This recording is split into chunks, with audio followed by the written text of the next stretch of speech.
Hello friends, welcome है to another video of life in Portugal with Indians. तो guys, आपका स्वागत है इस वीडियो में। और इस वीडियो में हम बात करेंगे कि कितना क्या एक्सपेंसेस आपके रहते हैं अगर आप पोर्चुगल में रह रहे हैं।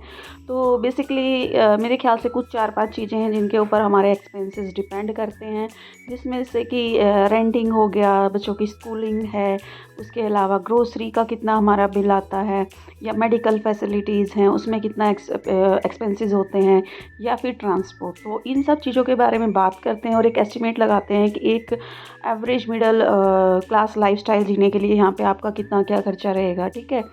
तो बेसिकली अगर मैं बात करूँ रेंट की, तो अगर T3 है उसका रेंट इस एरिया में अल्मादा की बात करूँ तो अराउंड आपको 1200 से 1400 यूरो इसका कॉस्ट रहता है अपार्टमेंट का रेंट का। उसके अलावा इसी हिसाब से T2 और T1 में डिफरेंस आता रहेगा। जैसे मिनिमम अगर मैं बात करूँ, अगर आपको एक रूम यहाँ पे रेंट करना है तो आपको अराउंड 600 या 650 यूरोस में आपको वो रूम पड़ जाता है। ठीक है। उसमें फिर आपका इलेक्ट्रिसिटी और वाईफाई जो होता है इंक्लूडेड होता है, मतलब आपको अलग से इलेक्ट्रिसिटी बिल नहीं देना होता। और वाईफाई वो जो भी आप रेंट करते हैं उसे रेंट एग्रीमेंट में मेंशन होता है, तो आप उसको देख के कर सकते हो। उसके अलावा यहाँ पे एक फैसिलिटी है कि आप रूम शेयर भी कर सकते हो, यानी कि 2 बंदे एक साथ मतलब एक रूम को रेंट कर लो और आप रेंट को शेयर कर सकते हो। तो उसमें फिर आपको वही 300 और 250 इस हिसाब से, या अराउंड 300 यूरो एक रूम आपको पड़ जाता है। तो according to your necessity, according to your family size, आप ये एस्टिमेट लगा सकते हो कि अब कि रेंट का आपको कितना क्या देना पड़ेगा। ठीक है। तो मैक्स टू मैक्स आपको लाइक 1200 से 1400 यूरो, और मिनिमम तो उससे भी कम हम जा सकते हैं। जैसे कई बार क्या होता है कि एक ही घर में 3-4 फैमिलीज़, लाइक अगर सपोज़ 3 रूम हैं तो 3 फैमिलीज़ हो गए या फ्रेंड्स हो गए, है ना। तो उस हिसाब से वो रेंट कर लेते हैं और फिर रेंट को डिवाइड कर लेते हैं। तो समटाइम्स आपको 300, 250, 300 में भी आपको मतलब मिल जाता है। बट वो ये कि आपके ऊपर है कि आप कितना कंफर्टेबल हैं, कितने लोगों के साथ आप रह सकते हैं, या अगर आपके साथ फैमिली है तो फिर आपको सेपरेट चाहिए होगा। तो रेंट का तो इस तरीके से रहता है। ठीक है। उसके बाद जो मेन है कि ग्रोसरी, तो ग्रोसरी का वैसे तो अगर मैं अपनी बात करूँ तो हम वी आर फैमिली ऑफ 4, जिसमें कि हम दो हमारे बच्चे हैं, 2 हम एडल्ट्स हैं।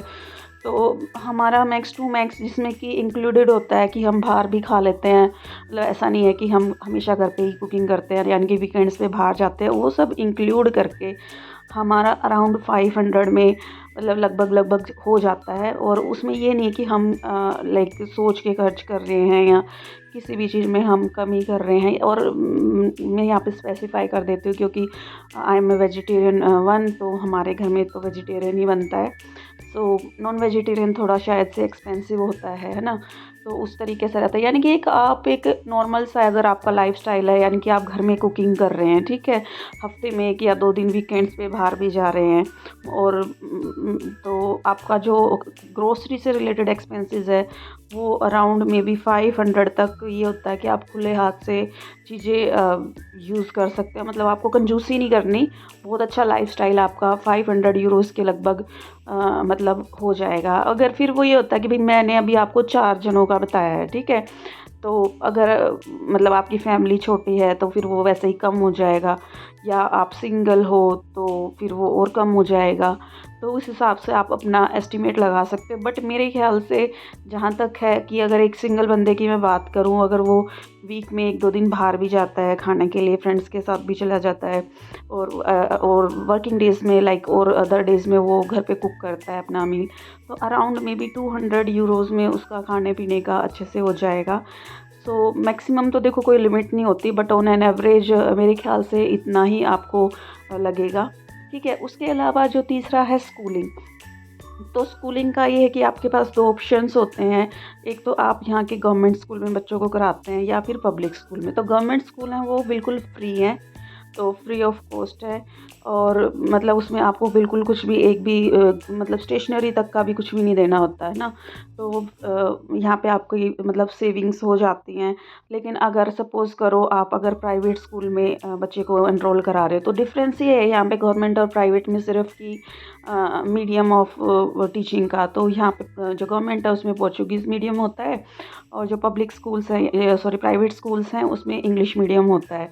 तो वहाँ पे जैसे मैं मेरे एक नॉन है उनका है, तो उनका प्री प्राइमरी जो इनिशियल स्टेज होती है, नर्सरी स्टेज होती है, उसमें उनका बच्चा है, तो उनको 400 यूरोज़ पे करने होते थे। तो मैं आपको सजेस्ट करूँगी सेविंग के पर्पज़ से भी और यहाँ पे सस्टेन करने के पर्पज़ से भी, आपके बच्चे को लैंग्वेज भी आ जाए, तो आप ये चीज़ मत देखना कि हाँ मैं उसको इंग्लिश मीडियम में करा दूँ, कोई बात नहीं मुझे पे करने पड़ेंगे।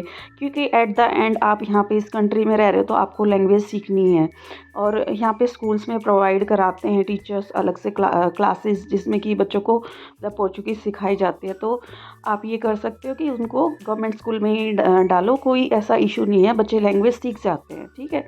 तो यहाँ पे आप अपना एक एक्सपेंस सेव कर सकते हो। उसके अलावा मेडिकल फैसिलिटी फ्री है, ठीक है। और जैसे मेडिकल का आपका एक भी नहीं लगता अगर आप गवर्नमेंट हॉस्पिटल में ट्रीटमेंट कराते हैं, तो that is free of cost. अब उसके बाद जो हमारा एक मेन एक्सपेंस होता है ट्रांसपोर्ट का, है ना। तो अगर ट्रांसपोर्ट का कैसे क्या है, तो ट्रांसपोर्ट के लिए आप क्यों सेविंग का सबसे अच्छा तरीका ये है कि आप यहाँ पे आने के बाद अपना ट्रांसपोर्ट कार्ड बनवाएं, उसके बाद उसको मंथली रिचार्ज करा लें। तो मंथली रिचार्ज यहाँ पे है 40 यूरो पर मंथ, और ये सिर्फ एडल्ट्स के लिए है, यानी कि जो स्टूडेंट्स हैं उनके लिए फ्री है। तो उनको सिर्फ कार्ड होता है और उसको रिचार्ज कराने के मतलब उसमें आपको पैसे वगैरह डलवाने की ज़रूरत नहीं है, ठीक है। तो ये हो गया। और जो मतलब आपको सिर्फ अपना ही ट्रांसपोर्ट का पे करना होता है। और जो भी ये ट्रांसपोर्ट कार्ड है, ये बस में भी वैलिड है, ट्राम्स में भी वैलिड है और ट्रेन्स में भी वैलिड है। तो आप जो भी पब्लिक ट्रांसपोर्ट है वो उतना ज़्यादा यहाँ पे एक्सपेंसिव नहीं है।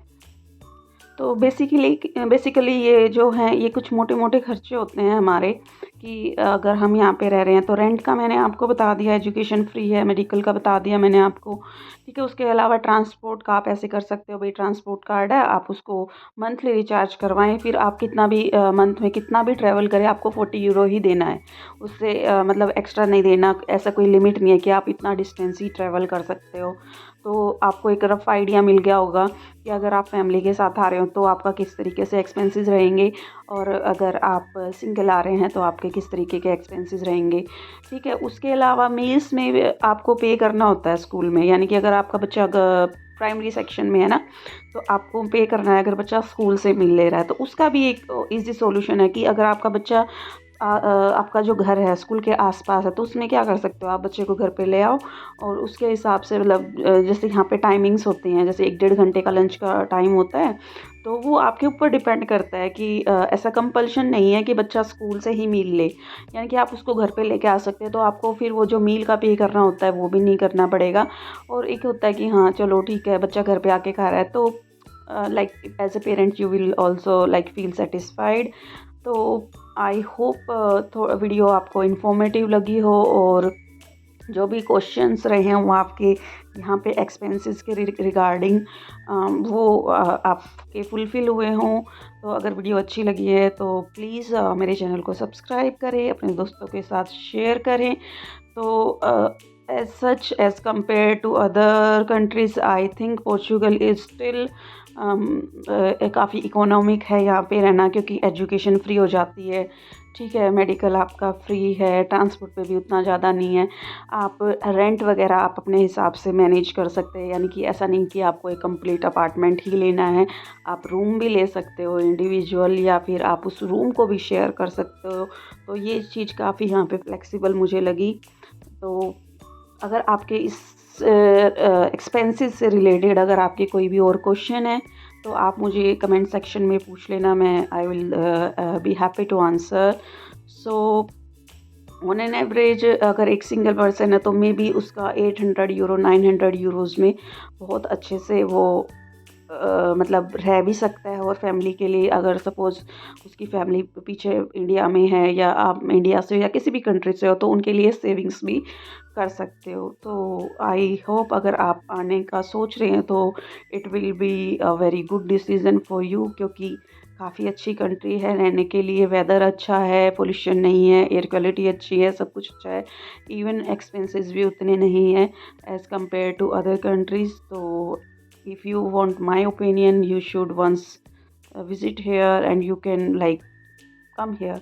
Thank you so much for watching. Bye bye.